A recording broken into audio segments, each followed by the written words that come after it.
In today's video, I'm going to be sharing with you the cost of living in Zimbabwe. And if you're that person who's been looking forward to relocating to Zimbabwe or to know more about Zimbabwean economics, then this video is definitely for you.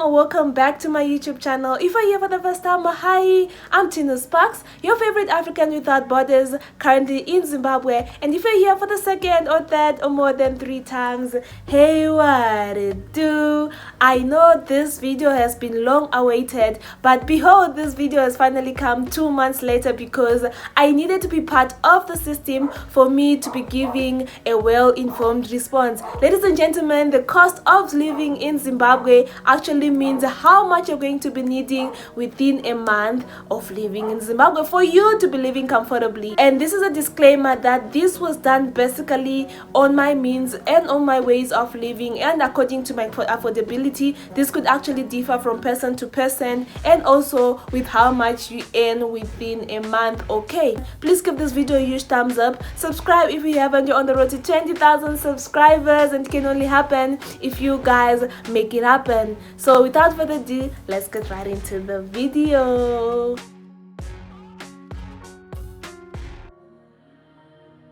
So the first thing that I'm going to be looking at is accommodation. As a single person in Zimbabwe, the majority are living in one rooms, and I just thought let me just make an analysis depending on what the people in Zimbabwe do. So basically accommodation is broken into 3. You can live in the high density suburb, you can live in the medium density suburbs, or you can live in the low density suburb. For a single room, you could expect to pay $30 to $50 in the high density suburb and expect to pay from $60 to $80 in the medium density suburb, and expect to pay about $100 you guys in a low density suburb. Well, this actually includes your water and electricity bill. However, if you want to flex a little, you could find actually that 2-bedroom house in the high density suburb would cost you about $200 to $250. In the medium density suburb, you'd find that such a 2-bedroom house would cost you about $500, and then in the low density suburb you'd expect to pay $700, $900, or $1,000, $1,500, depending on how bougie you want your apartment to be.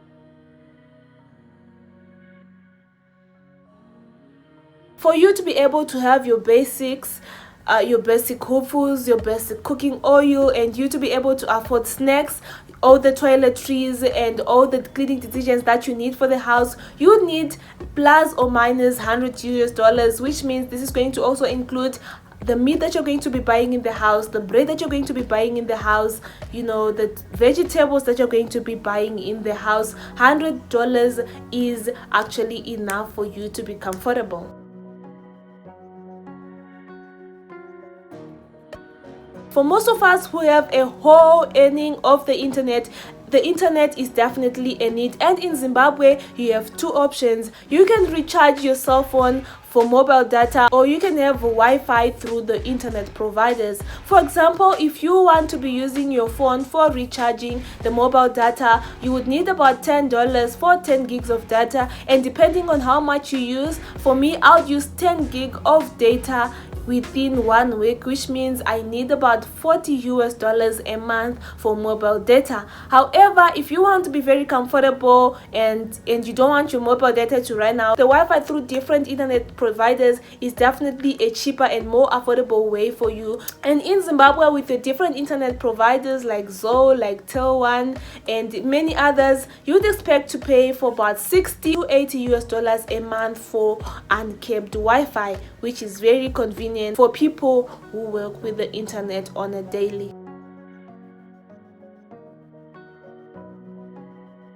In Zimbabwe, you should actually expect to be having a budget for your gas because load shedding is a thing in Africa. Also because gas is just generally cheaper than electricity for cooking, so most people are using gas for their cooking. And as a single person, you should expect to have $10 set aside for your gas throughout the whole month.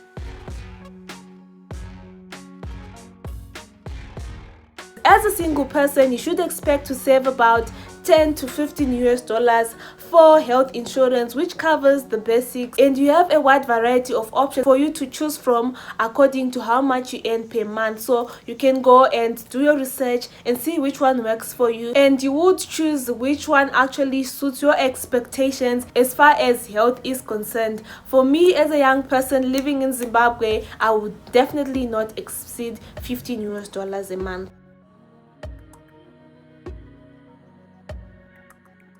You definitely need transport to go from work on a daily if you're not working from home, or even on the weekend, you know, to flex a little, because we are young and wild and free. We need to enjoy these young days, you guys, while we still can. So yes, you guys, you should expect to be paying 100 US dollars. If you are going to work on a daily from Monday to Friday, you would need about 70 US dollars. And then on the weekends, if you want to go out with your friends, if you want to go to church or whatever, 30 US dollars is enough. So 100 US dollars will leave you in the comfort for transport.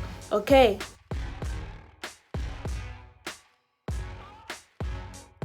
And then the last thing which you might need, which is not definitely a need, but then you would need an allowance for in case you need to eat out in a restaurant, you need to go out with your friends, or you need to do your hair, you need to do your nails. I'll set aside about 50 US dollars a month to cover for that. So on average, you guys, a single person living in Harare would need about 100 US dollars for your accommodation, 60 US dollars for your internet, 40 US dollars to cover for gas, to cover for all the other miscellaneous, which makes it 300 US dollars, and you'd need an extra 100 US dollars for your transport. And if you want to go extra with your hair, with your nails, you know, with your clothes, then you'd need about 50 or 100 US dollars for you to cover for that. So a single person in Harare, Zimbabwe would need about 400 to 500 US dollars a month for them to be comfortable. However, I'm not saying that this is what people are doing in Zimbabwe. You'd find out that somebody might be earning more than 400 US dollars a month, someone may be earning less than 400 US dollars a month. So your cost of living should obviously be adjusted to according to how much you earn a month. And I'd like to say that the cost of living in Zimbabwe is actually cheaper than other African countries. I'm looking at Zimbabwean accommodation, I'm saying, oh my goodness, where is this coming from? This is a piece of cake. Because like in South Africa, you'd pay for about 200 to 250 US dollars for a room, and just 60 US dollars, 80 US dollars, 100 US dollars, you guys, it is a giveaway. However, it is important to note that the cost of living in Zimbabwe could be expensive to the people living in Zimbabwe, because the minimum wage of Zimbabwe is actually very low, which would find out that 60 US dollars is actually a lot for someone living in Zimbabwe. I hope you guys had a better understanding of what I am talking about in the cost of living in Zimbabwe. I hope you guys are very much keen to learn more about Zimbabwe. We shall be bringing more sit-down videos about Zimbabwe. I hope you guys keep watching the thread, and thank you so much, you guys, for watching today's video. Please give this video a huge thumbs up. Subscribe if you haven't. You're on the road to 10,000 subscribers, 20,000 subscribers, 100,000 subscribers, baby, and it can only happen if you guys make it happen. Ladies and gentlemen, I'm Tino Sparks, your favorite African without borders, and I'm signing out.